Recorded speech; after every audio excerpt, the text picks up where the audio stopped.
Hello friends, welcome back to our channel. നമ്മൾ ഇന്ന് കാണാൻ പോകുന്നത് ബ്രദർ എന്ന തമിഴ് മൂവിയാണ്. മൂവിയുടെ തുടക്കത്തിൽ തന്നെ നായകനായ കാർത്തിയാകട്ടെ കാട്ടിൽ വെച്ച് കുറെ ആൾക്കാരുമായിട്ട് അടിയുണ്ടാക്കുന്നതാണ് കാണിക്കുന്നത്. സീൻ അവിടെ നിന്നും കട്ടായിട്ട് കുറച്ചു മാസങ്ങൾ പിന്നിലേക്ക് പോവുകയാണ്. കാർത്തിയുടെ കുടുംബത്തിൽ അവന്റെ അച്ഛൻ, അമ്മ, ചേച്ചി എന്നിവരായിരുന്നു ഉണ്ടായിരുന്നത്. ചേച്ചിയെ വിവാഹം കഴിച്ചയച്ചത് ഊട്ടിയിലേക്കാണ്. അച്ഛൻ റിട്ടയർഡ് പ്രൊഫസർ ആയിരുന്നു. ഇപ്പോഴും വീട്ടില് കുട്ടികൾക്ക് ട്യൂഷൻ എടുക്കുന്നുണ്ട്. കാർത്തി ലോ കോളേജിൽ പഠിച്ചെങ്കിലും അവനവന്റെ കോഴ്സൊന്നും തന്നെ പൂർത്തിയാക്കിയില്ല. അവന്റെ കൂടെ പഠിച്ചവരൊക്കെ തന്നെ ഇപ്പോൾ അഡ്വക്കേറ്റും ജഡ്ജിയുമായിരിക്കുന്നു. അവൻ ഇപ്പോഴും തന്റെ പേപ്പേഴ്സ് ഒന്നും ക്ലിയർ ചെയ്യാതെ ജോലിയും ശരിയാക്കാതെ ഇങ്ങനെ ലൈഫിൽ ഒരു ലക്ഷ്യമില്ലാതെ നടക്കുന്നതിന്റെ പേരിൽ അവന്റെ അച്ഛനും അമ്മയും അവനെ പലപ്പോഴും വഴക്ക് പറയാറുണ്ട്. നിയമം അറിയാവുന്ന അവനാകട്ടെ തെറ്റായിട്ട് എന്തെങ്കിലും കണ്ടു കഴിഞ്ഞാൽ അപ്പൊ തന്നെ അതിന്റെ പേരിൽ ആൾക്കാരുമായിട്ട് പ്രശ്നം ഉണ്ടാക്കുന്നത് പതിവാണ്. ഇവരിപ്പോ താമസിക്കുന്ന ഈ ബിൽഡിംഗ് നല്ല പോലെ പഴക്കം ചെന്നതാണ്. ഇത് പുതുക്കി പണിയേണ്ട സമയം കഴിഞ്ഞിരിക്കുന്നു. എന്നാൽ ഇതിന്റെ ഓണേഴ്സ് ഇത് ചെയ്യാത്തതിന്റെ പേരിൽ അവനാകട്ടെ ഒരു നോട്ടീസ് അയക്കുകയും കേസ് ആക്കുകയും ചെയ്യുന്നു. എന്നാൽ ഇവരുടെ കൂടെ താമസിക്കുന്ന ആൾക്കാരെല്ലാം വന്നിട്ട് അവന്റെ അടുത്ത് വഴക്കുണ്ടാക്കുകയാണ്. ഞങ്ങൾ പലരും ഇപ്പോഴാണ് വീട്ടില് ഇന്റീരിയേഴ്സ് ഒക്കെ ചെയ്തിരിക്കുന്നത്. നീ ഇത് പൊളിഞ്ഞു വീഴുന്നൊക്കെ പറഞ്ഞിട്ട് ചുമ്മാ കൊണ്ടുപോയി കേസ് കൊടുത്തു കഴിഞ്ഞാൽ ഞങ്ങളുടെ നഷ്ടം ആര് നികത്തും? അവരിതിപ്പോ പൊളിച്ചു പണിയാൻ നിന്ന് കഴിഞ്ഞാൽ ഞങ്ങൾക്കാണ് വലിയ നഷ്ടം വരുന്നത്. കേസ് പിൻവലിക്കണമെന്ന് പറഞ്ഞിട്ട് ആ ബിൽഡേഴ്സ് വരെ വന്ന് അവനുമായിട്ട് അടിയുണ്ടാക്കുന്നു. അടിക്കാൻ വന്ന ഗുണ്ടകളെ എല്ലാം തന്നെ കാർത്തി അടിച്ചു നിരത്തുന്നുണ്ട്. ഈ പ്രശ്നം വലുതായതോടുകൂടി അവന്റെ വീട്ടുകാരോട് വന്നിട്ട് ബാക്കിയുള്ള ആൾക്കാർ പറയുന്നുണ്ട്, നിങ്ങളുടെ മകനെ കൊണ്ട് വലിയ ശല്യമാണെന്നും നിങ്ങൾ ഇവിടുന്ന് ഒഴിഞ്ഞു പോകുന്നതാ നല്ലതെന്നും. അടിയും പ്രശ്നം ഉണ്ടാക്കിയതിന്റെ പേരിൽ അവനെ പോലീസുകാർ അറസ്റ്റ് ചെയ്തുകൊണ്ട് പോവുകയും ചെയ്യുന്നുണ്ട്. ഇതോടെ കണ്ടതോടുകൂടി അവന്റെ അച്ഛനും അമ്മയും ആകെ സങ്കടത്തിലായി. ഇവൻ കാരണം ഉണ്ടാകുന്ന പ്രശ്നം കാരണം ടെൻഷൻ അടിച്ച് അവന്റെ അച്ഛനാകട്ടെ കൊഴഞ്ഞു വീഴുന്നു. അയാൾ ഹോസ്പിറ്റലായതും കാർത്തിയുടെ സഹോദരി ഊട്ടിയിൽ നിന്ന് അവിടേക്ക് വരുന്നുണ്ട്. കാർത്തിയുടെ സഹോദരിയുടെ പേര് ആനന്ദി എന്നാണ്. കാർത്തി എന്ന് വെച്ച് കഴിഞ്ഞാൽ ആനന്ദിക്ക് ജീവനായിരുന്നു. അച്ഛൻ അവനെ കുറിച്ച് ആലോചിച്ച് ടെൻഷൻ അടിക്കേണ്ടതെന്നും തൽക്കാലം 1-2 മാസത്തേക്ക് ഞാൻ അവനെ എന്റെ കൂടെ നിർത്താൻ കൊണ്ടുപോവുകയാണെന്നും പറയുന്നു. തിരിച്ചു വരുമ്പോഴേക്കും എല്ലാ പ്രശ്നങ്ങളും മാറ്റി അവൻ നല്ലൊരു വ്യക്തിയായിരിക്കും. അച്ഛന് വാക്കും കൊടുത്തിട്ടാണ് ആനന്ദി കാർത്തിയെ തന്റെ ഹസ്ബൻഡിന്റെ വീട്ടിലേക്ക് കൂട്ടിക്കൊണ്ടു പോകുന്നത്. ആന്റിയുടെ ഹസ്ബൻഡിന്റെ പേര് നടരാജ് എന്നാണ്. ഫോറസ്റ്റ് ഓഫീസിലായിരുന്നു അയാൾക്ക് ജോലി. ആന്റിയുടെ ഹസ്ബൻഡിന്റെ അച്ഛൻ ശിവയാകട്ടെ അവിടുത്തെ IAS ഓഫീസർ ആയിരുന്നു. അയാളുടെ വൈഫ് അഡ്വക്കേറ്റും ആനന്ദിയുടെ നാത്തൂൻ അർച്ചനയാകട്ടെ ഡോക്ടറുമായിരുന്നു. അങ്ങനെ വെൽ സെറ്റിൽഡ് ഫാമിലി. അവിടേക്കാണ് നമ്മുടെ നായകൻ പോകുന്നത്. ആനന്ദിയുടെ നടരാജന്റെ കല്യാണത്തിന് അർച്ചനയെ കണ്ടപ്പോ തന്നെ കാർത്തിക് അവളോടൊരു ക്രഷ് ഉണ്ടായിരുന്നു. അവൾക്ക് തിരിച്ചും അവനോടൊരു ഇഷ്ടമൊക്കെ ഉണ്ട്. ആനന്ദിയുടെ കൂടെ കാർത്തി അവിടെ എത്തിക്കഴിയുമ്പോൾ അർച്ചന അവളോട് പറയുന്നുണ്ട്, നിന്റെ ഈ ചിരിച്ച മുഖം അധിക കാലം ഉണ്ടാകില്ല എന്ന്. ഈ വീടിനുള്ളിൽ കയറി കഴിഞ്ഞാൽ നിനക്ക് ഇങ്ങനെ ചിരിക്കാൻ പോലും പറ്റില്ല എന്ന്. കാരണം അത്രയ്ക്ക് വെൽ ഓർഗനൈസ്ഡ് ഫാമിലി ആയിരുന്നു അവരുടേത്. എല്ലാത്തിനും ടൈം ടേബിൾ ഉണ്ട്. രാവിലെ ഫുഡ് കഴിക്കുന്ന മുതൽ രാത്രി ഉറങ്ങുന്നതിന് വരെ. കാർത്തിക്കിന് നല്ല വെൽക്കം ഒക്കെയാണ് ആ ഫാമിലിയിൽ കിട്ടുന്നത്. എന്നാൽ അവൻ 2 ദിവസത്തേക്കൊന്നുമല്ല നിൽക്കാൻ വന്നത്, ഏകദേശം 2 മാസത്തേക്കാണെന്ന് അറിഞ്ഞതോടുകൂടി നടരാജനും അവന്റെ ഫാമിലിക്കും അതധികം ഇഷ്ടപ്പെട്ടില്ല. 25 വർഷമായിട്ട് ആ വീട്ടിലെ എല്ലാ കാര്യങ്ങളും നോക്കുന്ന കെയർ ടേക്കറാണ് കേശവ്. അന്ന് ആഹാരം കഴിച്ചുകൊണ്ടിരിക്കുന്നിടയ്ക്ക് IAS ഓഫീസർ ശിവയാകട്ടെ കാർത്തിയോട് ചോദിക്കുന്നുണ്ട്, നിന്റെ ലൈഫിലെ ഗോൾ എന്താണെന്ന്. അങ്ങനെ പ്രത്യേകിച്ച് ഗോളൊന്നുമില്ല, നല്ലപോലെ ആഹാരം കഴിക്കണം, നല്ലപോലെ ഉറങ്ങണം. കാർത്തിയുടെ ഈ സംസാരമൊന്നും അയാൾക്ക് തീരെ ഇഷ്ടപ്പെട്ടില്ല. ലൈഫിൽ ഒന്നും അച്ചീവ് ചെയ്യാൻ ഇഷ്ടമില്ലാത്ത ഇവനെ പോലൊരു മടിയനെ ഇതുവരെ കണ്ടിട്ടില്ല എന്ന് പറഞ്ഞിട്ട് അയാൾ അവിടെ നിന്ന് എഴുന്നേറ്റ് പോകുന്നു. അയാൾ പോയതോടുകൂടി ബാക്കിയുള്ളവരും അവിടെ നിന്ന് എഴുന്നേറ്റ് പോയി. ആനന്ദി അവനോട് പറയുന്നുണ്ട്, അച്ഛനോട് നീ ഇങ്ങനെയൊന്നും പറയാൻ പാടില്ല എന്ന്. ഇതൊക്കെ കേൾക്കുമ്പോൾ അച്ഛന് ഹേർട്ടാകും. ഇവർക്കാർക്കും ഇഷ്ടമില്ലാത്ത രീതിയിൽ നീ സംസാരിക്കാൻ നിൽക്കണ്ട. കുറെ കഴിയുമ്പോൾ അർച്ചനയും കാർത്തിയും പുറത്തിരിക്കുമ്പോൾ കേശവ് വന്ന് അവന്റെ കയ്യിൽ ഒരു ടൈം ടേബിൾ കൊടുക്കുന്നു. രാവിലെ എത്ര മണിക്ക് എഴുന്നേക്കണം, എത്ര മണിക്ക് ബ്രേക്ക്ഫാസ്റ്റ് കഴിക്കണം, രാത്രി എത്ര മണിക്ക് കിടക്കണം, അങ്ങനെ എല്ലാ കാര്യങ്ങളും ടൈം ടേബിളിൽ കൊടുത്തിട്ടുണ്ട്. അത് പ്രകാരമാണ് ഇവിടെ എല്ലാവരും ചെയ്യുന്നത്. അവനും ഇനി മുതൽ അങ്ങനെ ചെയ്യാൻ പാടുള്ളൂ. അവനോട് അർച്ചന പറയുന്നുണ്ട്, പിറ്റേന്ന് രാവിലെ തന്നെ നീ റെഡിയായിരുന്നുകൊള്ളാൻ, നമുക്കൊരിടം വരെ പോകണമെന്ന്. കാർത്തിക്ക് വേണ്ടിയിട്ട് ആനന്ദി പറഞ്ഞിട്ട് അവളുടെ ഒരു ജോലി ശരിയാക്കിയിട്ടുണ്ടായിരുന്നു. അങ്ങനെ പിറ്റേന്ന് കാർത്തിയും കൂട്ടി അവളാകട്ടെ വിനി എന്ന് പറയുന്നൊരു ഡോക്ടറിനെ പരിചയപ്പെടുത്തുന്നു. വിനിയുടെ ഹോസ്പിറ്റലിലായിരുന്നു അർച്ചനയും ജോലി ചെയ്തിരുന്നത്. അവരുടെ ഹോസ്പിറ്റലിലെ ICUവിൽ കിടക്കുന്ന പേഷ്യൻസിന് വേണ്ടിയിട്ടൊരു ബോഡി ഗാർഡിനെ ആവശ്യമുണ്ട്. അവിടെ വന്ന് പ്രശ്നം ഉണ്ടാക്കുന്നവരെ കൈകാര്യം ചെയ്യണം. ആ ജോലിക്ക് വേണ്ടിയിട്ടാണ് കാർത്തി അവരെ വിളിപ്പിച്ചത്. ഇവരിങ്ങനെ സംസാരിക്കുന്നതിനിടയ്ക്ക് വിനയ പറയുന്നുണ്ട്, ഞാൻ പലതവണ അർച്ചനയെ പ്രപ്പോസ് ചെയ്തിട്ടുണ്ട്, പക്ഷെ അവൾ എന്നെ ഫ്രണ്ടായിട്ടാ കാണുന്നതെന്ന്. ഇനി നീ വേണം ഞങ്ങളുടെ റിലേഷൻഷിപ്പിന് ഒന്ന് മീഡിയേറ്റർ ആയിട്ട് നിൽക്കാൻ. അങ്ങനെയാണെങ്കിൽ ഞാൻ നിനക്ക് ഇവിടെ വെച്ച് നല്ല ചെലവ് ചെയ്യാമെന്നും അയാൾ പറയുന്നു. ഇതൊക്കെ കേട്ടിട്ട് കാർത്തിക്ക് ദേഷ്യം വരുന്നുണ്ടായിരുന്നു. അങ്ങനെ പിറ്റേന്ന് മുതൽ വിനിയുടെ ഹോസ്പിറ്റലിലേക്ക് അർച്ചനയുടെ കൂടെ അവനും പോകാൻ തുടങ്ങി. ചെന്നതിന്റെ അന്ന് തന്നെ ICUവിൽ കിടക്കുന്ന ഒരു പേഷ്യന്റിനെ അവൻ കാണുന്നുണ്ട്. ഒരുപാട് സ്വത്തുള്ള ആ പേഷ്യന്റ് ആകട്ടെ ജീവൻ നിലനിർത്തിയിരിക്കുന്നത് ഇപ്പൊ വെന്റിലേറ്ററിന്റെ സഹായത്തോടെയാണ്. അതിന് കാരണവും അവരുടെ മക്കളായിരുന്നു. അയാളെ മരിക്കാൻ അനുവദിക്കാതെ സ്വത്ത് കൈക്കലാക്കാൻ വേണ്ടിയിട്ട് അതിന്റെ രജിസ്ട്രേഷന് വേണ്ടി അയാളെ ഇങ്ങനെ വെന്റിലേറ്ററിൽ കിടത്തിയിരിക്കുകയാണ്. ആ 2 മക്കളും രജിസ്ട്രാറിനെ കൊണ്ടുവന്നിട്ട് ആ ICUവിന്റെ മുന്നിൽ വെച്ച് തന്നെ അങ്ങോട്ടും ഇങ്ങോട്ടും സ്വത്തിന് വേണ്ടി വഴക്കുണ്ടാക്കുന്നു. വെന്റിലേറ്ററിൽ കിടക്കുന്ന അയാളുടെ തമ്പും ബ്രഷൻ എടുക്കാൻ ശ്രമിക്കുന്നതോടുകൂടി കാർത്തി ഇടപെടുന്നു. ഇത് നിയമവിരുദ്ധമാണെന്നും പറഞ്ഞിട്ട് അവരുമായിട്ട് അടിയുണ്ടാക്കുന്നു. ആ അടിയിലാകട്ടെ ഹോസ്പിറ്റലിലെ ഒരുപാട് സാധനങ്ങൾ തകർന്നു. ഇതിന്റെ പേരിൽ വിനി അവനെ വിളിപ്പിക്കുകയും 1 ദിവസം കൊണ്ട് തന്നെ നീ 8 ലക്ഷത്തിന് നഷ്ടമാ ഉണ്ടാക്കിയിരിക്കുന്നതെന്നും പറയുന്നു. അവർ അർച്ചനയോട് പറയുന്നുണ്ട്, ഈ ക്യാഷ് അവന്റെ തരാനില്ലാന്നറിയാം, നിന്റെ ശമ്പളത്തിൽ നിന്ന് ഇത് കട്ടാക്കേണ്ടി വരും. അങ്ങനെ ആദ്യത്തെ ദിവസം തന്നെ പ്രശ്നമാക്കിയത് കാരണം അവനെ ആ ജോലിയിൽ നിന്നും പറഞ്ഞു വിട്ടു. ഈ സംഭവം വീട്ടിലറിഞ്ഞതോടുകൂടി എല്ലാവരും ടെൻഷനിലായി. വന്നതിന്റെ അന്ന് മുതൽ അവൻ പ്രശ്നം തുടങ്ങിയിരിക്കുന്നു.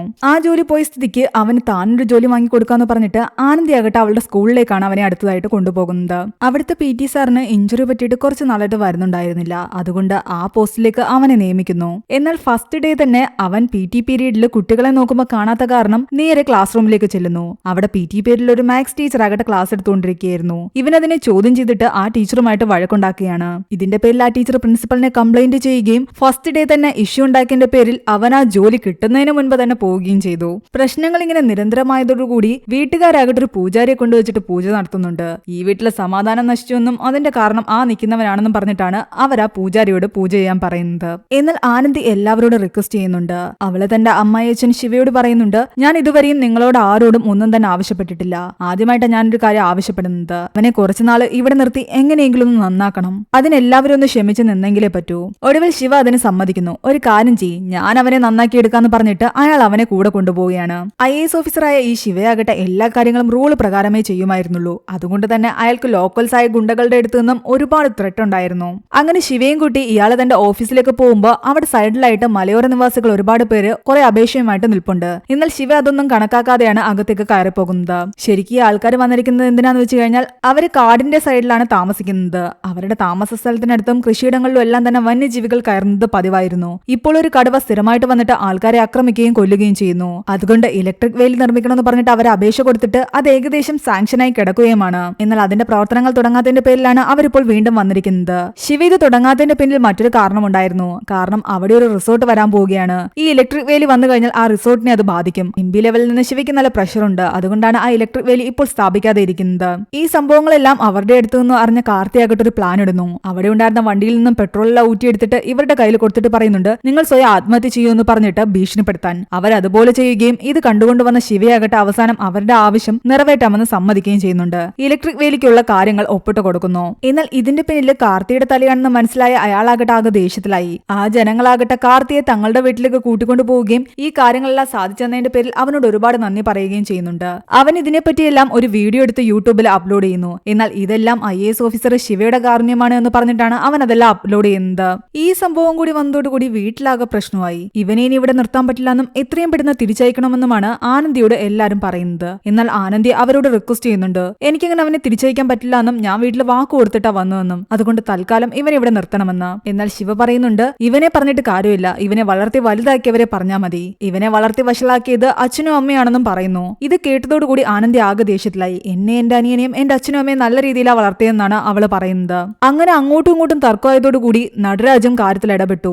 എല്ലാവരും കൂടെ ഒരു സൈഡിൽ നിൽക്കുകയും ആനന്ദിയും കാർത്തിയെ ഒറ്റപ്പെടുത്തുകയും ചെയ്തു. ആനന്ദ് തിരിച്ച് അച്ഛനോട് വഴക്കിടുന്ന കണ്ടിട്ട് ദേഷ്യം വന്ന നടരാജാകട്ടെ അവളുടെ മുഖത്തടിക്കുന്നു. തന്റെ മുൻപിൽ വെച്ച് ചേച്ചി അടിച്ച കാരണം കാർത്തി നടരാജന്റെ കോളറിൽ കയറി പിടിക്കുന്നു. അങ്ങനെ സംഭവം ആകെ കൈവിട്ടതോടുകൂടി അവസാനം ആനന്ദി പറയുന്നുണ്ട്, എന്നെ അടിച്ചതിനും എന്റെ വീട്ടുകാരെ പറഞ്ഞതിനും നിങ്ങൾ രണ്ടുപേരും എന്നോട് മാപ്പ് പറയണമെന്ന്. നടരാജും ശിവയും മാപ്പ് പറയാതെ ഞാനും എന്റെ മക്കളും വീട്ടിലേക്ക് തിരിച്ചു കയറില്ല എന്ന് പറഞ്ഞിട്ട് മക്കളെയും കാർത്തിയും കൂട്ടിയിട്ട് വീട് വിട്ട് ഇറങ്ങുകയാണ് ആനന്ദി. അവർ പുറത്തേക്ക് ഇറങ്ങുമ്പോൾ കറക്റ്റ് സമയത്ത് അവളുടെ അച്ഛനും അമ്മയും അവളെ കാണാൻ വേണ്ടിയിട്ട് അവിടേക്ക് വന്നിട്ടുണ്ടായിരുന്നു. ഇത് കണ്ട് ശിവ പറയുന്നുണ്ട്, നിങ്ങളെ അകത്തേക്ക് വിളിച്ചിരുത്തണമെന്ന് എനിക്ക് ആഗ്രഹമുണ്ട്. പക്ഷെ നിങ്ങൾ വളർത്തി വലുതാക്കിയ ഈ മകൻ കാരണം എനിക്കത് തോന്നുന്നില്ല. ഇതുപോലൊരു മകന് ജന്മം കൊടുത്ത നിങ്ങളെ അകത്ത് കയറ്റി ഇരുത്താത്തത് തന്നെയാണ് നല്ലത്. അവനെ നന്നാക്കാൻ ഇങ്ങോട്ട് കൊണ്ടുവന്നിട്ട് അവസാനം ചേച്ചിയുടെ കുടുംബം കൂടി തകർത്തു എന്ന് പറഞ്ഞിട്ട് അവരവനെ വീണ്ടും വഴക്ക് പറയാൻ തുടങ്ങി. അവര് കുറച്ചു ദൂരം മാറിയിട്ട് ഒരു വീട് വാടകയ്ക്ക് എടുക്കുന്നുണ്ട്. എന്നാൽ ആനന്ദി പറയുന്നുണ്ട്, ഇതിൽ കാർത്തിയെ കുറ്റം പറഞ്ഞിട്ട് കാര്യമില്ല. എന്റെ ഹസ്ബൻഡ് എന്റെ മുഖത്തടിച്ചു. മാത്രമല്ല എന്നെ വളർത്തിയതും അവനെ വളർത്തിയതും ശരിയല്ല എന്നും പറഞ്ഞു. അതുകൊണ്ടാണ് ഞാൻ വീട് വിട്ടിറങ്ങിയത്. അവരെന്നോട് മാപ്പ് പറയാതെ ഞാൻ ഇനി വീട്ടിലേക്ക് കയറില്ല. സംഭവം വഷളായതോടുകൂടി അർച്ചന കാർത്തിയുടെ അടുത്ത് വന്ന് പറയുന്നുണ്ട്, നീ ചേച്ചിയോട് പറ വീട്ടിലൊന്ന് വന്ന് സോറി പറയാൻ, അതോടെ പ്രശ്നങ്ങളൊക്കെ തീരും. എന്നാൽ എന്റെ ചേച്ചി ഒരിക്കലും സോറി പറയില്ല എന്നും അവര് വന്ന് സോറി പറഞ്ഞെങ്കിൽ മാത്രമേ തിരിച്ചു ചെല്ലൂ എന്നാണ് അവൻ പറയുന്നത്. തിരിച്ചവൻ വീട്ടിലെത്തിയപ്പോഴാണ് കാർത്തിയോട് അവന്റെ അമ്മ പറയുന്നത് അച്ഛനെ വിളിച്ചിട്ട് ഫോൺ എടുക്കുന്നില്ല എന്ന്. കുറെ നേരമായിട്ട് കാണുന്നില്ല. അങ്ങനെ അവൻ അന്വേഷിച്ചു ചെല്ലുമ്പോൾ അവന്റെ അച്ഛനാകട്ടെ ഒരു ബാറിലിരുന്ന് വലിയ രീതിയിൽ മദ്യപിക്കുകയാണ്. അയാളെ ഇങ്ങനൊരു അവസ്ഥയിൽ അവൻ ആദ്യമായിട്ടായിരുന്നു കാണുന്നത്. കാര്യം അന്വേഷിക്കുമ്പോഴാണ് അയാൾ നടരാജനെ കാണാൻ പോവുകയും നടരാജൻ അയാളോട് ഒരുപാട് മോശം വാക്കുകൾ പറഞ്ഞ് അവിടെ നിന്ന് ഇറക്കി വിടുകയും ചെയ്തു എന്ന് കാർത്തി അറിയുന്നത്. ഞാൻ അയാളോട് പോയി ചോദിക്കാന്നും പറഞ്ഞ് കാർത്തി പോകാൻ നേരം അയാളാകട്ടെ അവനെ പിടിച്ചു നിർത്തുന്നു. നീ എന്റെ സ്വന്തം മകനായിരുന്നെങ്കിൽ ഒരിക്കലും ഇങ്ങനെയൊന്നും കാണിക്കില്ല. നിന്റെ ചേച്ചിയുടെ ജീവിതം ഇങ്ങനെ നശിപ്പിക്കത്തുമില്ല. ഇത് കേട്ട് കാർത്തി ഞെട്ടി. അച്ഛനെന്താ ഇങ്ങനെയൊക്കെ പറയുന്നത്? ഞാൻ അച്ഛന്റെ മകൻ തന്നെയല്ലെന്ന് ചോദിക്കുമ്പോൾ അയാൾ ആ സത്യം തുറന്നു പറയുന്നു. കാർത്തി ശരിക്കും അയാളുടെ സ്വന്തം മകനല്ലായിരുന്നു. ആനന്ദിക്ക് 4 വയസ്സുള്ളപ്പോഴാണ് കാർത്തിയുടെ അമ്മ വീണ്ടും പ്രഗ്നന്റ് ആകുന്നത്. തനിക്കൊരു അനിയനെ വേണമെന്നും അനിയനെ താൻ പൊന്നുപോലെ നോക്കുന്നു എല്ലാം പറഞ്ഞിട്ട് ആനന്ദി ഒരുപാട് എക്സൈറ്റഡ് ആയിരുന്നു. എന്നാൽ ഡെലിവറി ടൈമിൽ ആ കുട്ടി മരിച്ചു പോകുന്നു. പക്ഷെ ആനന്ദിയോട് ഇത് പറയാൻ അവർക്ക് പേടിയായിരുന്നു. കുഞ്ഞിന് ചില പ്രശ്നങ്ങൾ കാരണം അവിടെ തന്നെ ICUവിൽ വെച്ചിരിക്കുകയാണെന്നും 2 മാസം കഴിയുമ്പോൾ കുഞ്ഞ് വീട്ടിലേക്ക് വരുമെന്നും ആനന്ദിയോട് അവർ അവർ പറയുന്നു. ആ നേരത്തിനുള്ളിൽ അവളെ പറഞ്ഞ് മനസ്സിലാക്കാനായിരുന്നു അവരുടെ തീരുമാനം. അനിയൻ എപ്പോ വരും എന്ന് അവൾ ചോദിക്കുമ്പോഴെല്ലാം തന്നെ അവർ ഓരോരോ ഒഴിവ് പറയുന്നുണ്ട്. പതിയെ പതിയെ ആനന്ദ് ഡിപ്രഷനിലേക്ക് പോകുന്നു. ആരോടും മിണ്ടാതായി. അവളുടെ കളിയും ചിരിയും എല്ലാം തന്നെ ഇല്ലാതായി. ഒരു ഡോക്ടറെ കാണിക്കുമ്പോൾ അയാൾ പറയുന്നുണ്ട് ആകെ ഒരു വഴിയേ ഉള്ളൂ എന്ന്. അവൾക്ക് വേണ്ടി ഒരു കുഞ്ഞനിയനെ ദത്തെടുത്ത് കൊടുക്കുക. അങ്ങനെ അവർ അനാഥാലയത്തിൽ പോയി കാർത്തിയെ ദത്തെടുത്ത് അവൾക്ക് കൊടുക്കുന്നു. ഹോസ്പിറ്റലിൽ നിന്ന് അനിയനെ തിരിച്ചു കൊണ്ടുവന്നതാണെന്നാണ് അവളോട് പറയുന്നത്. അതോടെ അവളുടെ ജീവിതം പഴയതുപോലെ നോർമലായി. അനിയന്റെ എല്ലാ കാര്യങ്ങളും നോക്കുന്നത് അവളായിരുന്നു. അവനെ പൊന്നുപോലെ ഞാൻ നോക്കുമെന്ന് അച്ഛനും അമ്മയ്ക്ക് അവൾ വാക്കും കൊടുക്കുന്നു. ആനന്ദിക്ക് ഇപ്പോഴും അറിയില്ല കാർത്തി തന്റെ സ്വന്തം അനിയനല്ല എന്നുള്ള കാര്യം. ഇതെല്ലാം കേട്ടതോടുകൂടി കാർത്തി ആകെ സങ്കടത്തിലായി. തന്റെ ചേച്ചിയുടെ ലൈഫ് പഴയതുപോലെ ആക്കാൻ വേണ്ടിയിട്ട് അവൻ എല്ലാവരോടും പോയി മാപ്പ് പറയാൻ തീരുമാനിക്കുന്നു. അങ്ങനെ അവൻ തിരിച്ച് വീട്ടിലേക്ക് ചെല്ലുമ്പോൾ ശിവ പറയുന്നുണ്ട് നീ ഇനി മാപ്പ് പറഞ്ഞിട്ടൊരു കാര്യവുമില്ല എന്ന്. അതെന്താന്ന് അവൻ ചോദിക്കുമ്പോ അയാളാകട്ടെ അവിടെ നിന്ന് കേശവന്റെ കാരണത്തടിക്കുന്നു. ഒരു കാര്യവുമില്ലാതെ തന്നെ അടിച്ചതിന്റെ പേരിൽ കേശവാകട്ടെ ബഹളം ഉണ്ടാക്കുന്നു. ഇനി ഞാൻ ഈ വീട്ടിൽ നിൽക്കില്ല എന്ന് പറഞ്ഞിട്ട് അവിടെ നിന്ന് ഇറങ്ങിപ്പോയി. ശിവ അയാളോട് സോറി പറഞ്ഞിട്ട് പോലും അയാൾ കേൾക്കുന്നുണ്ടായിരുന്നില്ല. എന്നിട്ട് അയാൾ തിരിഞ്ഞ് കാർത്തിയോട് പറയുന്നുണ്ട് കേവലം ഇവിടുത്തെ കെയർ ടേക്കറിനോട് ഞാൻ വെറുതെ ഒരു അടിയടിച്ചിട്ട് സോറി പറഞ്ഞിട്ട് അവൻ തിരിച്ചു കയറുന്നില്ല. 25 വർഷമായിട്ട് അവൻ ഇവിടെ ജോലി ചെയ്യുന്നതാ. അവൻ ഇത്രയ്ക്ക് അഹങ്കാരമാണെങ്കിൽ നീ എന്നോട് വന്ന് സോറി പറഞ്ഞു കഴിഞ്ഞാൽ ഞാൻ നിനക്ക് ക്ഷമ തരുമെന്ന് നീ കരുതിയെങ്കിൽ അത് തെറ്റിദ്ധാരണയാണെന്നാണ് അയാൾ പറയുന്നത്. നിന്റെ ചേച്ചിക്ക് വേണമെങ്കിൽ സോറി പറഞ്ഞിട്ട് ഇവിടെ വന്ന് തിരിച്ചു കയറാം, അല്ലാതെ ഞങ്ങളാരും അങ്ങോട്ട് വരാനും പോകുന്നില്ല. നിന്റെ സോറി ഞങ്ങൾക്ക് ആവശ്യവുമില്ല. എന്നാൽ അർച്ചന വിചാരിക്കുന്നുണ്ട് ആനന്ദി പറഞ്ഞിട്ടാണ് അവൻ ഈ സോറി വന്ന് പറയാൻ വന്നതെന്ന്. അർച്ചന ഇത് പോയി ആനന്ദിയോട് സംസാരിക്കുമ്പോ ആനന്ദി വന്ന് കാർത്തിയോട് വഴക്കുണ്ടാക്കുന്നു. നീ എന്തിനാ വെറുതെ എനിക്ക് വേണ്ടി സോറി പറയാനൊക്കെ പോയതെന്ന് ചോദിക്കുന്നു. കാർത്തി ആകട്ടെ ചേച്ചിയുടെയും കുട്ടിയുടെയും കാര്യങ്ങൾ നോക്കാൻ വേണ്ടിയിട്ട് നേരത്തെ അവന് കിട്ടാതെ പോയ ചേച്ചിയുടെ സ്കൂളിലെ ആ ജോലി അവൻ നേടിയെടുക്കുന്നു. തന്റെ അനിയൻ തന്നെയും കുട്ടികളെ നോക്കാൻ വേണ്ടിയിട്ട് ഉത്തരവാദിത്തമുള്ളവനായി മാറുന്ന കണ്ടിട്ട് ആനന്ദിക്ക് ഒരുപാട് സന്തോഷമായിരുന്നു. ഇതിനിടയ്ക്ക് അവനാകട്ടെ കുട്ടികളെയും കൂട്ടി നടരാജനെ കാണാൻ പോകുന്നു. കുട്ടികളുടെ സ്കൂളിൽ ഒരു പ്രോഗ്രാം നടക്കുന്നുണ്ടെന്നും അച്ഛനും അമ്മയും അതിൽ വരണമെന്നും അവർ പറയുന്നുണ്ട്. നടരാജ് എന്തായാലും വരാമെന്ന് സമ്മതിക്കുന്നു. എന്നാൽ ആ പ്രോഗ്രാമിൽ വന്നിട്ട് പോലും ആനന്ദിയും നടരാജും തമ്മിൽ മിണ്ടുന്നുണ്ടായിരുന്നില്ല. എന്നാൽ കുട്ടികൾ ചെയ്യുന്ന പ്രോഗ്രാം ആകട്ടെ അവരെ സംബന്ധിച്ചതായിരുന്നു. മാതാപിതാക്കൾ അകന്നിരിക്കുമ്പോൾ കുട്ടികളുടെ ജീവിതത്തിൽ എന്തൊക്കെ പ്രശ്നങ്ങൾ ഉണ്ടാകുന്നു എന്നതായിരുന്നു അവരതിൽ കാണിച്ചത്. അതോടുകൂടി ആനന്ദിയുടെ നടരാജന്റെ മനസ്സിൽ ഒരുപാട് വിഷമങ്ങൾ ഉണ്ടാകുന്നു. അവർ രണ്ടുപേരും പരസ്പരം സോറി പറയുകയും നമ്മൾ കാരണം കുഞ്ഞുങ്ങൾ ഇങ്ങനെയൊന്നും ആകാൻ പാടില്ല എന്ന് അവർ പറയുകയും ചെയ്യുന്നു. താനെന്ന് അടിച്ചതിന് നടരാജ് ഉള്ളിൽ നിന്ന് തന്നെ അവളോട് സോറി പറഞ്ഞു. എന്നിട്ട് അവളെയും കുട്ടികളെയും കൂട്ടി വീട്ടിലേക്ക് ചെല്ലുന്നു. അച്ഛനും കൂടി അവളോട് സോറി പറഞ്ഞു കഴിഞ്ഞാൽ ഈ പ്രശ്നങ്ങളെല്ലാം ഇവിടെ വെച്ച് തീരുന്നു പറയുന്നു. എന്നാൽ ശിവ ഒരു രീതിയിലും സമ്മതിക്കുന്നില്ല. ഇതിന്റെ പേരിൽ നടരാജും ശിവയും തമ്മിൽ വഴക്കുണ്ടാക്കുകയും അച്ഛൻ സോറി പറയാതെ ഞാനും ഇവിടെ കയറില്ല എന്ന് പറഞ്ഞിട്ട് നടരാജ് ആനന്ദിയും കുട്ടികളെയും കൂട്ടി വീണ്ടും അവിടെ നിന്ന് ഇറങ്ങിപ്പോകുന്നു. എല്ലാവരും തമ്മിൽ ഒരുമിപ്പിക്കാൻ പോയിട്ട് അവസാനം ഓരോരുത്തരായിട്ട് തിരിച്ച് ഇങ്ങോട്ട് വന്നുകൊണ്ടിരിക്കുക. ഇതിനെന്തെങ്കിലും ഒരു പരിഹാരം കണ്ടെത്തണമെന്നാണ് അവർ ചിന്തിക്കുന്നത്. വളരെ അഭിമാനിയായിരുന്ന ശിവയാകട്ടെ ഒരു കല്യാണം എന്ന് വന്നു കഴിഞ്ഞാൽ എല്ലാ ബന്ധുക്കാരെയും ഒരുമിച്ച് കൂട്ടുമെന്ന് ഉറപ്പാണ്. അതുകൊണ്ട് അർച്ചനയുടെ കല്യാണം എത്രയും പെട്ടെന്ന് ഉറപ്പിക്കണമെന്ന് അവൻ പറയുന്നു. അതിന് പറ്റിയ വ്യക്തി വിനയ് തന്നെയാണ്. അവൻ പോയി വിനയോട് അത് സംസാരിക്കുകയും ചെയ്യുന്നു. വിനയാകട്ടെ ശിവയോട് തന്റെ അർച്ചനയുടെയും കല്യാണം കാര്യം പറയുന്നതും ശിവയ്ക്കും അത് സമ്മതമായിരുന്നു. എന്നാൽ ഈ സംഭവങ്ങളെല്ലാം അറിഞ്ഞിട്ട് അർച്ചന വന്ന് കാർത്തിയോട് വഴക്കുണ്ടാക്കുന്നു. എന്റെ ഇഷ്ടം ചോദിക്കാതെ നീ എന്തിനാ എന്റെ അച്ഛന്റെ അടുത്ത് എന്റെ കല്യാണക്കാരെയൊക്കെ സംസാരിക്കാൻ പോയതെന്ന് ചോദിക്കുകയാണ് അവൾ. എനിക്ക് വിനയ് ഇഷ്ടമല്ല, എനിക്ക് നിന്നെയാണ് ഇഷ്ടം. എന്നാൽ കാർത്തി പറയുന്നു ഒരിക്കലും നിന്റെ അച്ഛൻ നമ്മൾ തമ്മിലുള്ള വിവാഹത്തിന് എന്തായാലും സമ്മതിക്കില്ല. അതുകൊണ്ട് ആ ഒരു സ്വപ്നയെ നീ വിട്ടേക്കാനാണ് അവൻ പറയുന്നത്. എന്നാൽ അവൾ പറയുന്നു അച്ഛൻ ഇന്നേ വരെ എന്റെ ഒരു ആഗ്രഹത്തിനും എതിര് തിന്നിട്ടില്ല. ഞാൻ അച്ഛന്റെ ലിറ്റിൽ പ്രിൻസസാ. അതുകൊണ്ട് അച്ഛനോട് ഞാൻ പറഞ്ഞു കഴിഞ്ഞാൽ അച്ഛൻ എന്തായാലും കേൾക്കും. എന്നാൽ അവൾ പോയി ഇക്കാര്യം അയാളോട് പറയുന്നതും അയാൾ എടുത്തടിച്ച പോലെ അവളോട് ചൂടാവുകയാണ്. ഒരു കാരണവശാലും ആ കല്യാണം നടക്കില്ല എന്നും നിനക്ക് വിനയെ മാത്രമേ വിവാഹം കഴിക്കാൻ പറ്റൂ എന്നാണ് അയാൾ പറയുന്നത്. അതോടുകൂടി അവളും വീട് വിട്ടിറങ്ങി ഇവരുടെ കൂടെ വന്ന് താമസമായി. ഇനിയിപ്പോ എന്ത് ചെയ്യുന്ന ആലോചിച്ചുകൊണ്ടിരിക്കുമ്പോഴാകട്ടെ അർച്ചനയുടെ അമ്മയും വീട് വിട്ട് അവിടേക്ക് വന്നു. ഇതെന്താ സംഭവം എന്ന് ചോദിക്കുമ്പോ അവരാകട്ടെ ശിവയൊന്ന് ഉപദേശിക്കാൻ ശ്രമിച്ചതാണ്. നിങ്ങൾ ഇങ്ങനെ ദേഷ്യപ്പെട്ടിട്ടാണ് എല്ലാവരും ഇവിടെ വന്ന് പോയതെന്നും അവസാനം ഇങ്ങനെ ഒറ്റയ്ക്കായില്ലെന്നും പറഞ്ഞിട്ട് അവരയാളോട് സംസാരിച്ചതും അയാൾ പറയുന്നുണ്ട് അത്രയ്ക്ക് വിഷമമാണെങ്കിൽ നീ ഇറങ്ങി പൊക്കോളാൻ, എനിക്ക് നിന്റെ ഉപദേശം കേൾക്കണ്ട എന്ന്. ഞാൻ നിന്നെ ഡിവോഴ്സ് ചെയ്യാൻ പോവാ. ഡിവോഴ്സ് കേസിന് നല്ലൊരു വക്കീലിനെ തന്നെ ഞാൻ വെക്കുമെന്നും പറയുന്നു. അല്ലാതെ നിന്നെ പോലെ ഒന്നിനും കൊള്ളാത്ത വക്കീലിനെ വെക്കില്ല. ഇതെല്ലാം കേട്ടതും ദേഷ്യം വന്നിട്ടാണ് അവരിപ്പോൾ ഇറങ്ങി വന്നിരിക്കുന്നത്. ഞാൻ വിനയല്ല കാർത്തിയാണ് വിവാഹം കഴിക്കാൻ ആഗ്രഹിക്കുന്നതെന്ന് അർച്ചന അവരോട് പറഞ്ഞതും നിങ്ങളുടെ കല്യാണം ആരെതിർത്താലും ഞാൻ രജിസ്റ്റർ ഓഫീസിൽ വെച്ചെങ്കിലും നടത്തി തരുമെന്ന് അവർ പറയുന്നു. IAS ഓഫീസർ ശിവയ്ക്കാകട്ടെ കുറെ നാളായിട്ടൊരു ആഗ്രഹം ഉണ്ടായിരുന്നു. റിട്ടയർഡ് ആകുന്നതിന് മുമ്പ് പ്രൈം മിനിസ്റ്ററിന്റെ ഓഫീസിൽ കുറച്ച് നാൾ വർക്ക് ചെയ്യണമെന്ന്. അതിനു വേണ്ടിയിട്ട് അയാൾക്ക് പ്രൊമോഷനും ലഭിച്ചു. അയാൾ അതിന്റെ പത്രസമ്മേളനത്തിലായിരുന്നു. എന്നാൽ ആ കൂട്ടത്തിൽ നിന്നും ഒരാളാകട്ടെ അയാളോടൊരു ചോദ്യം ചോദിക്കുന്നുണ്ട്. അന്ന് ഇവിടെ ഈ കുറെ പ്രദേശവാസികൾ വന്നിട്ട് ഇലക്ട്രിക് വേലി വെക്കുന്നതിന്റെ കാര്യത്തിന് നിങ്ങളുടെ അടുത്ത് നിന്നും സൈനൊക്കെ വാങ്ങിക്കൊണ്ട് പോയല്ലോ. അത് നിങ്ങൾ അവർക്ക് സാങ്ഷനാക്കി കൊടുത്തത് തന്നെ നിങ്ങളെക്കുറിച്ച് 4 ആൾ അറിയാൻ വേണ്ടിയിട്ടല്ലേ? കാരണം ആ യൂട്യൂബിലുള്ള വീഡിയോയിൽ നിങ്ങളുടെ തന്നെ ഒരു ബന്ധുക്കാരനാണ് വോയിസ് ഓവർ കൊടുത്തിരിക്കുന്നത്. ഇതൊക്കെ കാണിച്ചല്ലേ നിങ്ങൾ പ്രൊമോഷൻ വാങ്ങിയതെന്ന് ആ ജേർണലിസ്റ്റ് ചോദിക്കുന്നു. എന്നാൽ ഒരിക്കലും അങ്ങനെയല്ല എന്നും ആ വീഡിയോ ആയിട്ട് എനിക്കൊരു ബന്ധമില്ലാന്നും അയാൾ പറയുന്നുണ്ട്. അങ്ങനെ ഒരുത്തനിട്ട വീഡിയോയുടെ പേരിൽ എനിക്ക് പ്രൊമോഷൻ കിട്ടിയതെന്ന് നിങ്ങൾ വിചാരിക്കുന്നതെങ്കിൽ എനിക്ക് പ്രൊമോഷനെ വേണ്ട. അതുകൊണ്ട് ഞാൻ ഈ പ്രൊമോഷൻ ഇവിടെ വെച്ച് സ്വീകരിക്കുന്നില്ല എന്ന് പറഞ്ഞിട്ട് അയാൾ ദേഷ്യത്തിൽ അവിടെ നിന്ന് ഇറങ്ങിപ്പോകുന്നു. അയാൾ വിനയുടെ കൂടെയായിരുന്നു അവിടെ നിന്നും തിരിച്ചു പോകുന്നത്. അതിനിടയ്ക്ക് വിനയുടെ വീട്ടുകാര് അവനെ വിളിക്കുന്നു. അവൻ ലൗഡ് സ്പീക്കറിലിട്ടാണ് സംസാരിക്കുന്നത്.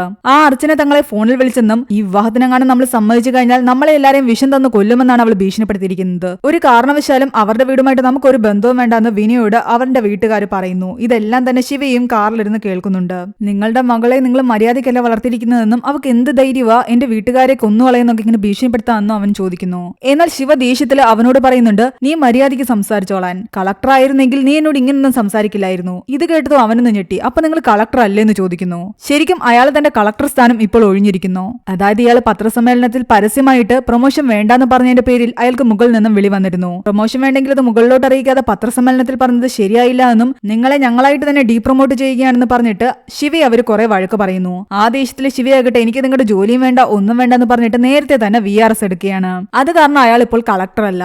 ഇതറിഞ്ഞതും വിനയ്ക്ക് നല്ല സന്തോഷമായി. ഇത് കേട്ടതും വിനയ് തന്റെ തനി സ്വരൂപം കാണിക്കാൻ തുടങ്ങി. ഇത്രയും നേരം നിങ്ങളോട് ബഹുമാനത്തിൽ സംസാരിച്ചത് നിങ്ങളൊരു കളക്ടറാണെന്ന് വിചാരിച്ചിട്ടാ. ഇനി തൽക്കാലം നിങ്ങൾ ഈ റോഡിൽ നിൽക്കുന്നു പറഞ്ഞിട്ട് അയാളെ അവിടെ നിർത്തിയിട്ട് അവൻ അവിടെ നിന്നും പോകുന്നു. അതുവഴി ഒരു വണ്ടി പോലും വരുന്നുണ്ടായിരുന്നില്ല. കറക്റ്റ് ആ സമയത്ത് കാർത്തി അവിടേക്ക് വരുന്നു. അയാളെ ഹെൽപ്പ് ചെയ്യാനും വീട്ടിൽ കൊണ്ടാക്കാന്ന് പറഞ്ഞെങ്കിലും നിന്റെ സഹായം എനിക്ക് വേണ്ടെന്ന് പറഞ്ഞിട്ട് അവനെ അവിടെ നിന്നും അയാൾ പറഞ്ഞു വിടുന്നു. എന്നാൽ കാർത്തി കുറച്ചു ദൂരം മുന്നോട്ട് പോകുമ്പോഴാകട്ടെ കുറച്ച് ഗുണ്ടകൾ ചേർന്നിട്ട് ഇയാളെ കിഡ്നാപ്പ് ചെയ്തുകൊണ്ട് പോകുന്നത് അവൻ കാണുന്നുണ്ട്. അവൻ ആ വണ്ടിയെ ഫോളോ ചെയ്തുകൊണ്ട് പോയി അയാളെ രക്ഷിച്ചുകൊണ്ടുവരുന്നു. ചെയ്ത തെറ്റിനെല്ലാം അയാളോട് അവൻ മാപ്പ് പറഞ്ഞെങ്കിലും അയാൾ ആ സമയത്ത് അവനോട് ക്ഷമിക്കാൻ തയ്യാറായില്ല. താൻ ചെയ്ത തെറ്റെല്ലാം തിരുത്തുമെന്ന് അവൻ അച്ഛന് വാക്കു കൊടുത്തതായിരുന്നു. എന്നാൽ അതൊന്നും നടന്നില്ല. അയാൾ തന്നോട് ക്ഷമിച്ചതുമില്ല. അവൻ ഒരുപാട് വിഷമത്തിലാണ് അവന്റെ വീട്ടിലേക്ക് തിരിച്ചു പോകുന്നത്. എന്നാൽ വീട്ടിൽ ചെന്ന് കഴിയുമ്പോൾ അവന്റെ അച്ഛനും അമ്മയ്ക്കും അവനോട് ഒരു ദേഷ്യവും ഇല്ലായിരുന്നു. കാരണം ശിവയാകട്ടെ ഓൾറെഡി അവന്റെ അച്ഛന്റെ അമ്മയുടെ അടുത്ത് വന്നിട്ട് എല്ലാ കാര്യത്തിനും മാപ്പ് പറഞ്ഞിരുന്നു. ഞാൻ അനാവശ്യമായിട്ട് ഒരു ടൈം ടേബിൾ ഒക്കെ ഉണ്ടാക്കി എല്ലാവരും മേലും പ്രഷർ ചെലുത്തിക്കൊണ്ടിരുന്നത്. അവരെ അവരുടെ ഇഷ്ടത്തിന് ഞാൻ ജീവിക്കാൻ വിട്ടില്ല. അതുകൊണ്ട് ചെയ്ത തെറ്റിനെല്ലാം മാപ്പാക്കണമെന്നും എന്റെ മകൾക്ക് വേണ്ടിയിട്ട് നിങ്ങളുടെ മകനെ ഞാൻ വിവാഹം ആലോചിച്ച് വന്നിരിക്കുകയാണെന്നും അയാൾ പറഞ്ഞിരുന്നു. എല്ലാരും തമ്മിൽ ഒന്നിച്ച സ്ഥിതിക്ക് പിന്നീട് കാണിക്കുന്നത് കാർത്തിയുടെയും അർച്ചനയുടെയും വിവാഹമാണ്. എന്നാൽ അതിനിടയ്ക്ക് നേരത്തെ പിണങ്ങിപ്പോയ കെയർടേക്കർ കേശവ് വരുന്നു. അയാളെ കണ്ടതും ശിവയാകട്ടെ ആകെ ബഹളം ഉണ്ടാക്കുന്നു. ഇവനെ ഈ വീട്ടിൽ കയറ്റില്ല എന്നാണ് പറയുന്നത്. കാര്യം എന്താണെന്ന് ചോദിക്കുമ്പോഴാണ് ശിവ പറയുന്നത് ശിവയെ തട്ടിക്കൊണ്ടുപോയ ഗുണ്ടകള് അവിടുത്തെ ലോക്കൽ ഗുണ്ടകളൊന്നും ആയിരുന്നില്ല, ഈ കേശവ് അയച്ച ഗുണ്ടകളായിരുന്നു. അനാവശ്യമായിട്ട് തന്നെ അടിച്ചതിന് കേശവ് ശിവയോട് പകരം ചോദിച്ചതാണ്. എന്നാൽ ഇപ്പൊ കേശവ് വന്ന് എല്ലാത്തിനും മാപ്പ് ചോദിക്കുന്നു. ഞാൻ അന്നേരത്തെ ദേഷ്യത്തിൽ ചെയ്തതാണെന്നും പറയുന്നുണ്ട്. അങ്ങനെ എല്ലാവർക്കും ഇടയിലെ പ്രശ്നങ്ങളെല്ലാം മാറി ഒരുമിച്ച് അവരെല്ലാവരും നിൽക്കുന്നിടത്താണ് ഈ മൂവി അവസാനിക്കുന്നത്. ഈ മൂവിയുടെ സ്റ്റോറി എങ്ങനെ ഉണ്ടായിരുന്നു നിങ്ങൾ താഴെ കമന്റ് ചെയ്യുക. എക്സ്പ്ലനേഷൻ ഇഷ്ടപ്പെട്ടെങ്കിൽ വീഡിയോ ലൈക്ക് ചെയ്യാനും ചാനൽ സബ്സ്ക്രൈബ് ചെയ്യാനും മറക്കണ്ട.